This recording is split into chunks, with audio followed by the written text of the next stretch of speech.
আমি এখন ব্যাঙ্গালোরে ইন্ডিয়ান ইনস্টিটিউট অফ সায়েন্সের টাটা ইনস্টিটিউট বলে পরিচিত ক্যাম্পাসে আমি এখন আছি। এখানে আমার ছেলের কর্মসূত্রে আমি এখানে আসি মাঝে মাঝে।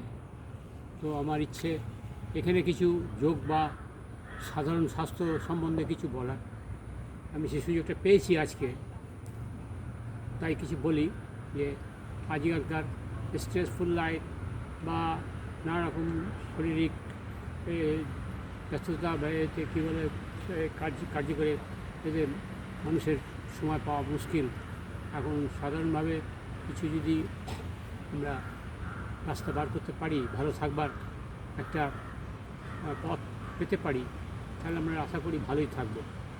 আমার দীর্ঘ দিনের যোগের যে আমার অভিজ্ঞতা, তার থেকে আমি বলতে পারি, যদি আমরা পাঁচটা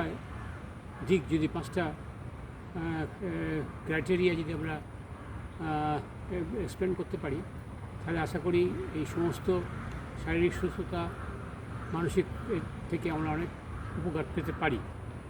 প্রথমত হচ্ছে আমরা প্রতিদিন নিয়মিত অন্তত আধ ঘন্টা শারীরিক ফিজিক্যাল মোবিলিটি, যেটা আমরা ফিজিক্যাল মুভমেন্টের দরকার। সকালেই আমরা যদি আধ ঘন্টা আমরা শারীরিক এক্সারসাইজ, তবে আমি যোগের হিসেবে বলতে পারি, এক্সপার্ট হিসেবে, যে যোগের উপর যদি তাও করতে পারে, সব বয়সেরই লোকেরা, আমার মেয়েরা বা ছেলেরা করতে পারে, তাতেও তাদের উপকার পাবে। তো আধ ঘন্টা অন্তত অনুশীলন করা দরকার, বডি মুভমেন্টের দরকার।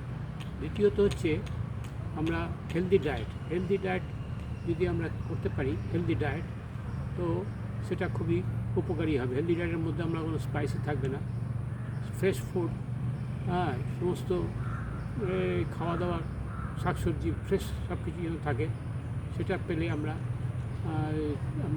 তোমার ভালো থাকবো আমরা। এবং এতে কোনো রকম স্পাইসি বা কোনো থাকবে না, অয়েলি কোনো নয়। সিম্পল লিভিং, আই থিঙ্কিং আমরা কথা আছে। তো সিম্পল লিভিংটা যদি আমরা করতে পারি, শরীরে কোনো ব্যাধি আসা উচিত নয়। তো সেই তেলযুক্ত খাওয়া না খাওয়াই ভালো। দ্বিতীয়ত হচ্ছে টাইম ম্যানেজমেন্টের মধ্যে গেলে আমরা যদি সময় মতো সব কিছু আমাদের কাজগুলো সকাল থেকে রাত্রি পর্যন্ত সব কাজগুলো করে নিতে পারি, তাহলে আমাদের কোনো রকম স্ট্রেস বা ব্যস্ততা থাকলে সেটা আমরা নেগেটিভ করতে পারি। এটা টাইম ম্যানেজমেন্টের যদি আমরা চলি, সব উপকারী আমরা পাবো। সেই টাইম ম্যানেজমেন্টটা ফলো করা উচিত প্রত্যেকের, সকাল থেকে সন্ধ্যে পর্যন্ত। সে ছাত্র অবস্থা থেকে যারা কর্মরত, যারা কাজ করে, তাদের জন্য, প্লাস বাড়ির মেয়েরা ছেলেরা, তারাও টাইম ম্যানেজমেন্টটা যদি ফলো করে, তাহলে তার কোনো অসুবিধা হবে না।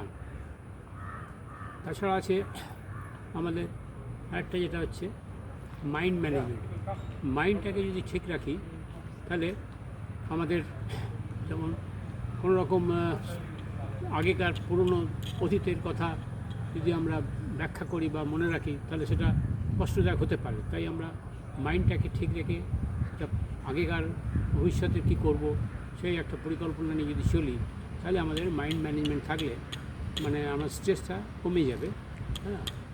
এবার স্ট্রেস ম্যানেজমেন্ট হচ্ছে আমরা যদি একটু অবসর সময়, ধরো একটু কোথাও বেড়াতে গেলাম, বা ধরো কোথাও একটু চেঞ্জ করলাম, কোনো জায়গা পরিবর্তন করি, বা ভালো জায়গা একটু সোসাইটি যদি ভালো আমরা সেখানে পাই, তাদের সঙ্গ পাওয়া বা অ্যাসোসিয়েশন যদি হয়, তাতে অনেকটা মাইন্ডের উপরে অনেকে হয়।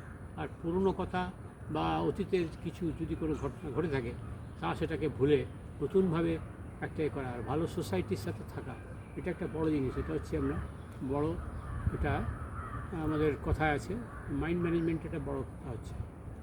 আর হলো তোমার, এটা বললাম আমি, এছাড়া যেটা দরকার, আমাদের শরীরের একটা জিনিস কথা মনে রাখবে, যে তিনটে জিনিসের উপর আমাদের শরীরের সমস্ত এলিমেন্টস, 3 এলিমেন্টস আছে, বাত, পিত্ত, কফ।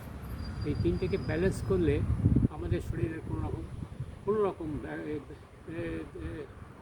কী বলে ডিজিজ বা কোনো এলিমেন্টস হবে না। তাই আমরা এই তিনটেকে ব্যালেন্স করতে, বাত, পিত্ত, কফটাকে যদি আমরা ঠিকমতো ব্যালেন্স চালাতে পারি, তাহলে কোনো রকম শারীরিক কষ্ট পাবো না। তাছাড়াও আরও হচ্ছে যোগের মাধ্যমে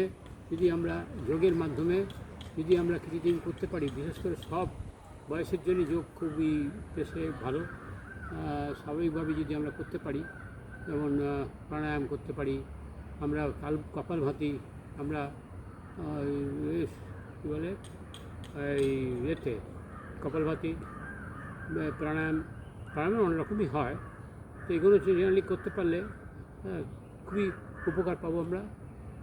আর তাছাড়াও আমার খাওয়া দাওয়া তুমি আগেই বলেছি, এছাড়া আমাদের মানসিক এটা যদি ঠিক রাখতে হয় তাহলে আমরা আবার নতুনভাবে করতে পারি সব কিছুই। সুতরাং সেটাকে নিয়ে রেখে যে আমরা এগোতে পারি, আমাদের সারা প্রত্যেকের শরীর খুবই নর্মাল লাইফ আমরা লিড করতে পারবো। স্ট্রেসকে আমরা অনেক থেকে দূরে রাখতে পারবো এবং এই মানসিকভাবে আমরা বডি অ্যান্ড মাইন্ড একটা কথা আছে মেডিটেশন হচ্ছে বেস্ট হচ্ছে এখন। মেডিটেশন আমি ইংলিশে বলছি একটুখানি। মেডিটেশন হচ্ছে the process by which we silence our body and mind, that by taking the essence of soul is called meditation.